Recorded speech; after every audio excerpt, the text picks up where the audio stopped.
బంతితోనే కాదు మాటలతోనూ యార్కర్లు వేస్తున్నాడు బూమ్రా. తాజాగా విలేకరుల సమావేశంలో అతనిచ్చిన సమాధానం విస్తృతమవుతుంది.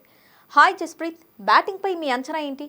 ఈ ప్రశ్నకు సమాధానం చెప్పేందుకు మీరు సరైన వ్యక్తి కానప్పటికీ గబ్బాలో పరిస్థితులను బట్టి చూస్తే జట్టు పరిస్థితి గురించి ఏమనుకుంటున్నారు అని ఓ విలేకరి ప్రశ్నించాడు.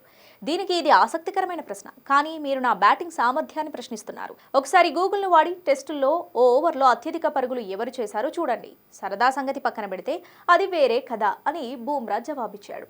2022 బర్మింగ్హామ్ టెస్టుల్లో ఇంగ్లాండ్పై బూమ్రా ఒకే ఓవర్లో 35 పరుగులు రాబట్టడం ప్రపంచ రికార్డు అన్న సంగతి తెలిసిందే. ఇక జట్టు గురించి మాట్లాడుతూ తాము ఒకరికొకరం వేలెత్తి చూపించుకోమని బూమ్రా అన్నాడు.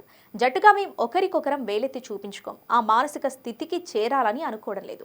నువ్వు అది చేయాల్సిందే, నువ్వు ఇది చేయాల్సిందే అని ఎవరితో చెప్పం. జట్టుగా మేం సంధి దశలో ఉన్నాం. కొత్త ఆటగాళ్ళు వస్తున్నారు. క్రికెట్ ఆడేందుకు ఆస్ట్రేలియా అంత సులువైన చోటు కాదు. ప్రధాన బౌలర్గా సహచర బౌలర్లకు సాయపడటమే నా పని. ప్రతి ఒక్కరూ నేర్చుకుంటారు, మరింత మెరుగవుతారు. ఎవరూ నైపుణ్యాలతో అనుభవంతో పుట్టరు. నాకెప్పుడైనా విభిన్న సవాళ్ళంటే ఇష్టం. పెర్త్లో వికెట్ ఒకలా, అడిలైడ్లో మరొకలా స్పందించింది. ఇప్పుడు గబ్బాలో ఇంకోలా ఉంది. ఈ సవాళ్లను ఇష్టపడతా అని బూమ్రా పేర్కొన్నాడు.